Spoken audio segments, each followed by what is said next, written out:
So now we shall go to see about the steps of lesson planning.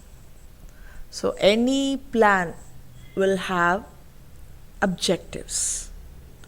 As far as lesson plan is considered, we have general instructional objectives and specific instructional objectives. Usually general instructional objectives will go with the Bloom's taxonomy, according to the cognitive domain, affective domain, and psychomotor domain, with which objectives you plan your instruction. And specific instructional objectives, it will be designed based on the general instructional objective. See, what is a general instructional objective? To develop the listening skill of the students. Okay, so in order to develop the listening skill, what will you do? The student is able to answer the questions asked by you. Okay, if he is in a position to answer your question, then he has to listen to your question first of all. Then only he will be answering your question. So the general instructional objective will be specified through specific instructional objectives. It will lead to the exact specific actions. Is it clear to all of you? Yes, ma'am. Yes, ma'am. Do you have any doubts so far? No, ma'am. Yes. And then these objectives will not be spelled out usually to the class. Okay, see, the mother would have in her mind that today I am going to make a khichdi, for which I can prepare this chutney. Today let me prepare idli, and for this I can prepare chutney. So this will be in your mind, in her mind. Okay, if you are mature enough, then she may convey, okay, today for breakfast, today's breakfast, I am going to prepare idli and sambar. Then you will be also get ready. I am going to prepare noodles. Oh, then you will be eagerly waiting for the breakfast, isn't it? If your mother say for today's lunch, I am going to prepare biryani. That will be said in the earlier day itself. And how will you get ready? You will be eagerly awaiting for the time to enjoy that delicious biryani, isn't it? So like that, for the small children, you may not expose the instructions or the objectives. But even for them, if you previously say that in this lesson we are going to learn about these things, this is our objective of today's class, then the students will be eagerly awaiting, or the students will have such kind of mindset to receive your lessons. Today's class also, I have typed along with the class link, I have typed in today's class we are going to see about lesson plans. Objectives are very, very important for any lesson plan, because based to satisfy and to achieve those objectives only we are going to plan the entire lesson.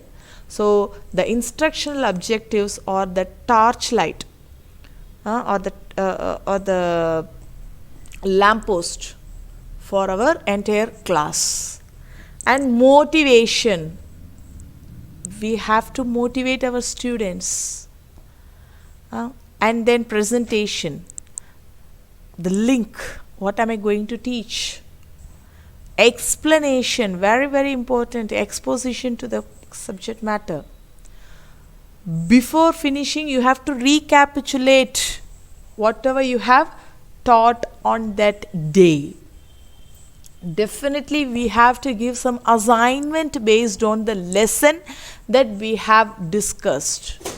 Some follow up activities must be planned, because there should be some follow up for every activity. Inside the class, they may be engaging in learning process, and in their home, they have to continue the learning by doing some activities.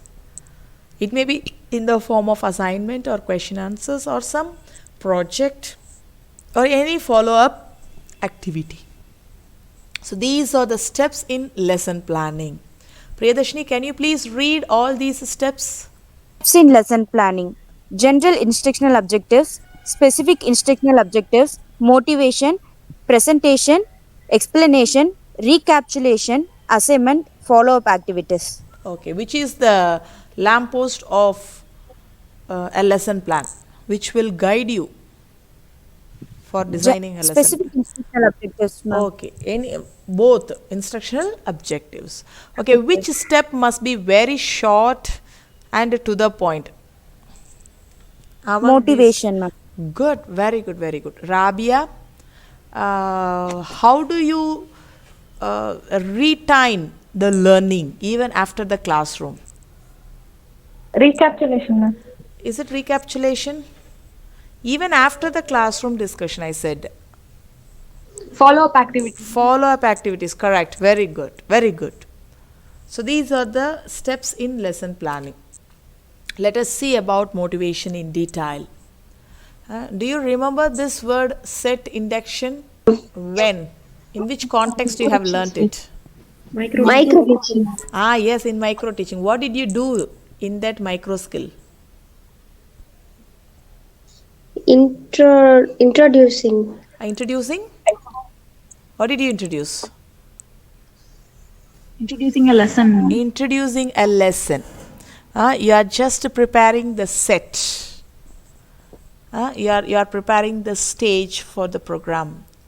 Like this, you are preparing the mindset of the students for the effective learning of the lesson. And this motivating students is not always an easy task.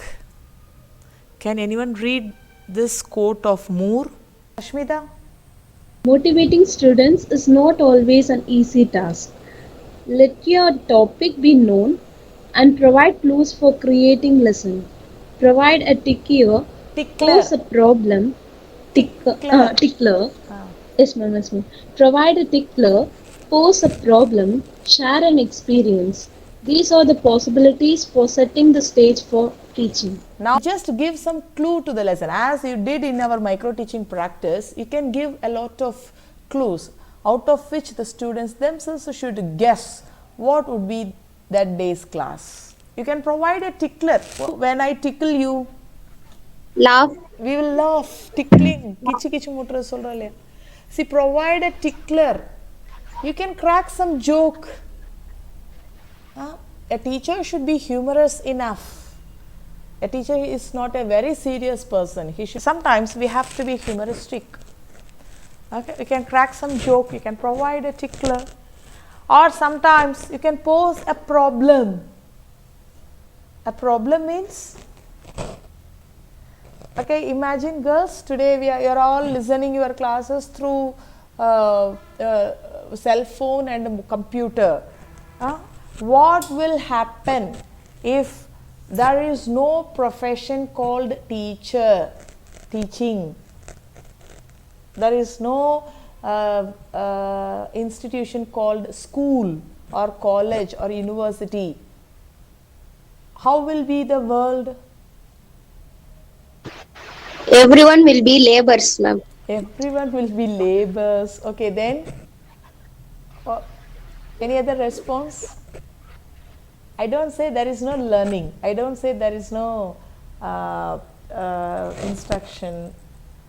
I said only Learning there by is no ourselves. building. There is no building in the name of school or college or university. There is no physical building. How will be the world? What will be the status of? Development. Yes, yes. There will be no development. There will be no development. Then Experiential learning, ma'am. Everything we experiential learning. Okay, we may learn it through our experiences. Then Then others, Sivahami, No Ramyashri. partiality as educated, uneducated, ma'am. Ah, please repeat. No partiality as educated. Oh, there will not be No any partiality as educated. disparities as educated and uneducated. Oh, why don't we have some optimistic? There won't be no competition in this world, ma'am. There won't be no competition. Good. Then there will not be any exam. There is no mark, isn't it? If there is no school, then definitely there Yes, will not ma'am. be any exam. There will not be any mark. There will not be any stress on the students. Yes, ma'am. Equal Ah. right. Then what will be? um how will be the learning? Very natural. Natural learning, stress free learning, learning for the sake of learning, isn't it? Not learning for gaining marks, not learning for gaining degrees, not learning to achieve a place in the higher education. Learning would be done for learning, isn't it? So, like this, if I just pose a problem, what will happen? So, like this, you can also start your class with a puzzle, a simple puzzle. Huh? Or you can give a vidigadai, isn't it? A verbal puzzle. So, like this, you can start, or you can share some experience. You can share your real life experience. So, these are all the possibilities for setting the stage for teaching. And how should be the motivation? The motivation must be very precise. Precise means Very Correct. short. very short, good, very short, very crispy, very short, to the point. Your motivation should not be distracting. It should be to the point. It should have a direct relevance to the lesson, and your motivation must be very, very interesting according to the age of the students, their ability, their interest, isn't it? If you give some story related to sports, or if you narrate about a sports star or cine star, then definitely they will be interested. At the same time, whatever you discuss in the motivation must be related to the lesson. It should not be apart from the lesson, it should be related to the lesson.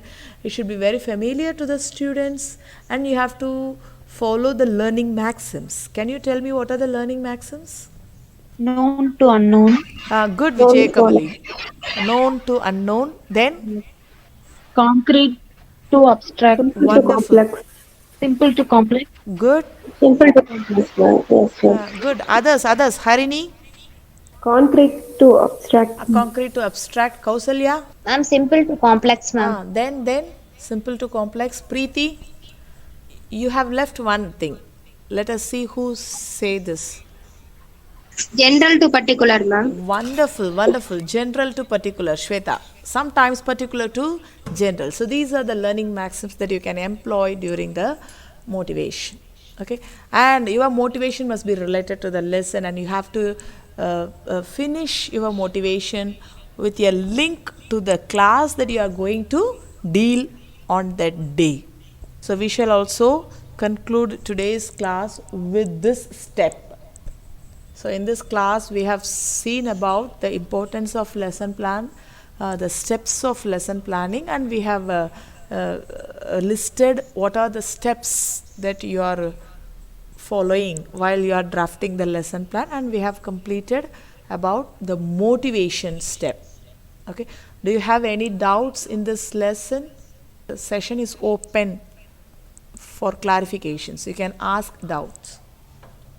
Then shall I ask questions? Yes, ma'am. Yes, ma'am.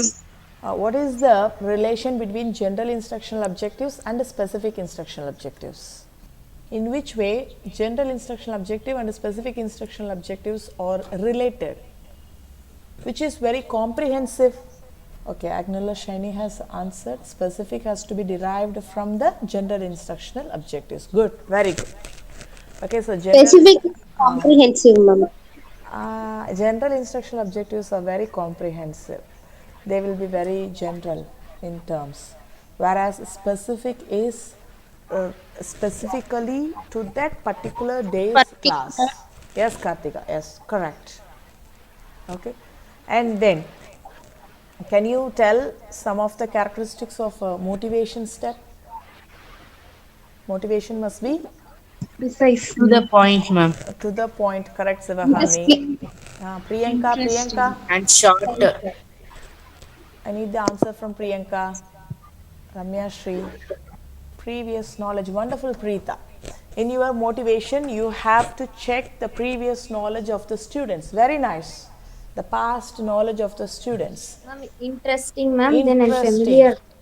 Good, Kausalya, interesting, and the motivation must be very Familiar familiar. topics, ma'am. And as Shiny said, you have to give some clues. Good. Okay, then only they will be very enthusiastic. You have to tickle their curiosity also. Then only your class will be very interesting. Okay, you can crack some jokes. Ma'am, Yes, telling puzzles. any inspirational, ma'am, telling any inspirational stories, ma'am. Of course, Kausalya, you can tell some inspirational stories also. Okay. Anyhow, we have to make the children to bring in the mood of the lesson. That is the very purpose of motivation. You have to bring the students to the mood of that day's class. Okay, thank you, students. In the next class, we shall complete the remaining steps of writing a lesson plan, and then we shall focus on the differences between writing a lesson plan for prose, poetry, and then grammar.